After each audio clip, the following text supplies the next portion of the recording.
This is a quick update for supporters on Patreon. Not that there's anything secret about it. I just assume that nobody on the internet would care aside from my supporters on Patreon. We just bought the airplane tickets and made the bookings for our first department to relocate to the island of Taiwan just over 1 month from now, approximately 1 month and 10 days. Melissa is smiling like a Cheshire cat. If you're going to smile so goddamn much, why don't you come on camera? I'm excited. I don't blame you, but anyway, I don't know. Yeah, I thought you might have been sitting there. But no. She's smiling like the Joker, man. Smiling. Do you actually want me to camera? Yeah, I don't mind. You're smiling like the Joker who got Batman in a cage. No, all right. Okay. Okay. Oh, okay. So you're sitting in. Cool. No, it's cool. Good. It's cool. Lean in. Okay. So look, in the past, I've made warnings like, oh, I'm going to be so busy, I'm hardly going to make any YouTube videos, and then I do like 4 videos a week. You've been watching the video long enough. You lived through several periods of that before you even met me. Yeah. Where it was like, oh, look, guys, I'm really busy. So when you first moved to China, you were like, I don't think I'll be able to upload videos at all. Right. But that was not the only. That was not the only time. But anyway, I've been through several different transitions in my life. Now, one of the reasons for that is that when I'm exhausted and busy, it's actually easy for me to make YouTube videos. I did a video talking about this recently. Yeah. Making YouTube videos is a lot easier than you think it is. And when you have a lot going on in your life, taking 15 minutes to record a monologue about something that's on your mind is easy. However, what I think this really does delay is the transition to the new model I already announced over on my other channel, ARIO. This is true. So since we got to Victoria, I went to the library once. And the library was really disappointing, but I was going to that library getting geared up for, really digging into doing more active research and presenting informed opinion. So I want to transition what I'm doing here to be greater in depth and to really cover more political content in a systematic way. So just to give you guys one example, I want to start reading the Times of India recently. I could change my mind. I would like to read some of the major newspapers of India, say once a week, set up a schedule. I can't read the newspaper from India every day, but where I make a list, India, Singapore, Japan, obviously Taiwan, where I've got a list of publications where every week I'm scanning and keeping on top of what's going on internationally. And then obviously I'd hope I'd do some more in-depth reading of some other kinds. Melissa pointed out, actually, this t-shirt is actually an echo of our brief period of time in Vancouver and the dream that was lost there. But I mean, step by step, we've lost all the things that tied us to Canada.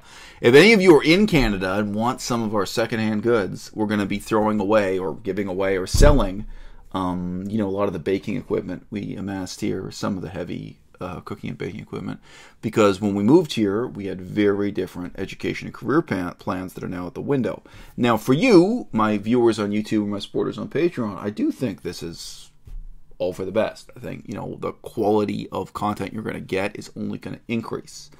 However, for the next 1 month, I don't even think the number of videos I'm going to upload is going to decrease. I think, though, it's going to kind of be more of the same. It's going to be more like the old à-bas-le-ciel, and I'm not yet going to be able to make the transition into what I want to do with active research really being a component, where it's not just me talking about my opinion, but it's like, hey guys, I did a stack of reading on this issue, and guess what I found? It's in some ways a humble enough thing, but I do actually really have a sense of, really doing a kind of community service. I mean, I really feel like, for me as someone who wants to watch and read politics on the internet, it's really depressing what's available out there. Yeah. So, well, I can relate. I feel the same way.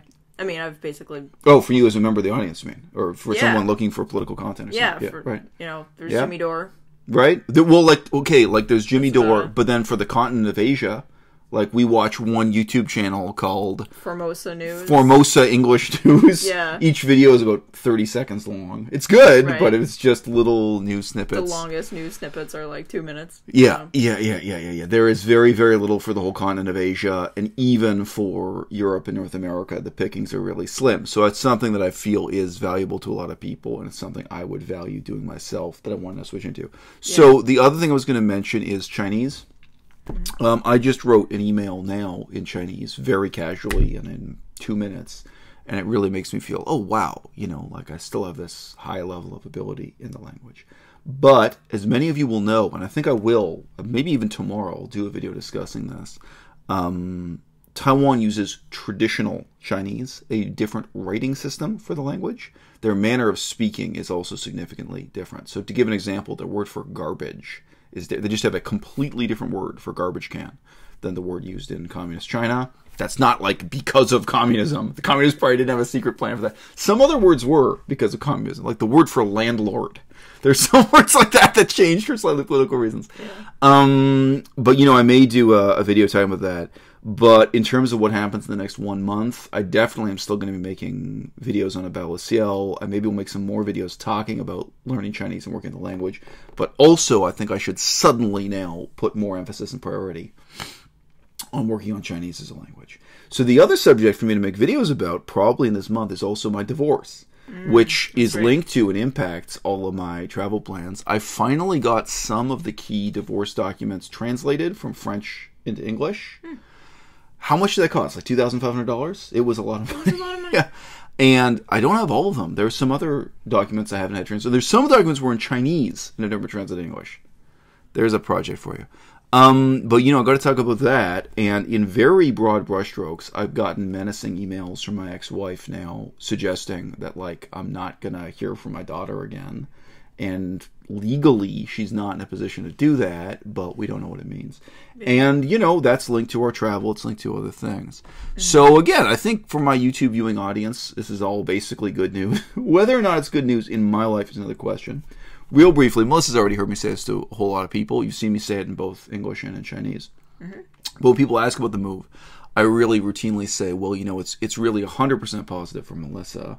Maybe it's only 60% positive for me. Maybe it's 70% positive for me. It's definitely going to be very intellectually stimulating for me to be back in Taiwan.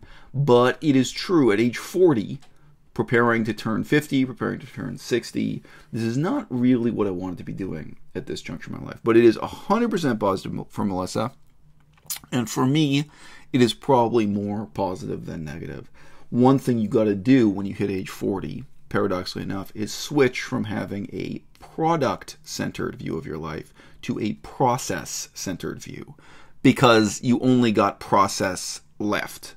If I blow 6 years getting a PhD, the process is the product. That's 6 years of my life I'll never get back, and I'm not really going to do very much with the PhD. So I've got to start living my life today the way I would if I already had a PhD anyway. And that's why, as I say, I want to devote myself as never before to active research and informed opinion. And maybe I'm going to be able to bring my audience news from China, you know, sources written in Chinese that otherwise the Western world and people on YouTube are not really getting access to. There are always interesting controversies like that around. That's right. I hope I can reach a larger audience by taking on more political material. We all know there's the danger that I'm really going to reach a much, much smaller audience. But, you know, I'm very pleased to have played the role that I did I'm very pleased to have played the role I did play within the vegan movement in the last 5 years.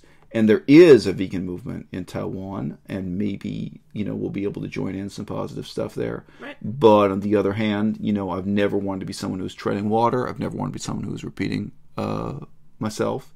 And for me, the way out of that kind of repetition is to get into deeper and more meaningful content of a more explicitly political kind, and where I really feel I'm doing a public service, I'm doing something very positive for the audience directly through research and sharing my conclusions. Yeah. You got anything to add, babe? I'm excited. Well, that's right. This is your first time going to Taiwan, and Melissa is going to be enrolled as a full-time student. This also relates to the upload schedule. I'm also quite excited to actually be in a classroom setting for force myself to study Chinese. Right. Melissa just got a formal credential as an English teacher. She already was an experienced and qualified English teacher, but you just got another piece of paper on top of that, a certificate saying you can teach English second language, and you're going to get certified to some extent as a student of Chinese, and she'll be formally studying, and I will not. So again, that's very positive for my YouTube audience that I'm going to have an open schedule, and a lot of that should go into research and content creation. And yeah, I mean, babe, you know, up to just a short time ago, I thought, you know, Melissa is 26. We've had a lot of talk lately about how emotionally mature and self-sufficient you should be at 26 years old, or that any person should be at 26 years old. I thought it would actually be really positive for her to go over and attempt the trip alone, just, you know, get set up and so on. Yeah. But, you know, I thought if she just had a couple of months in Taiwan alone, it might be a. But no, apparently I'm going with me. I've been roped into it. Alone. Yeah. So you get it easy because traveling with me, you're traveling with someone who already speaks Chinese and already has a lot of experience. It's true. A lot of experience living in and exploring Taiwan. Okay. Logically, that would make sense for me to get the experience and try to, you know. Right. But this will maybe enable you to buckle down and focus and make the most out of the experience otherwise. Right. So, guys, that is our boring update on our lives. And I think that all of it does link to what we're doing here on Patreon, what we're doing on YouTube. Stay tuned.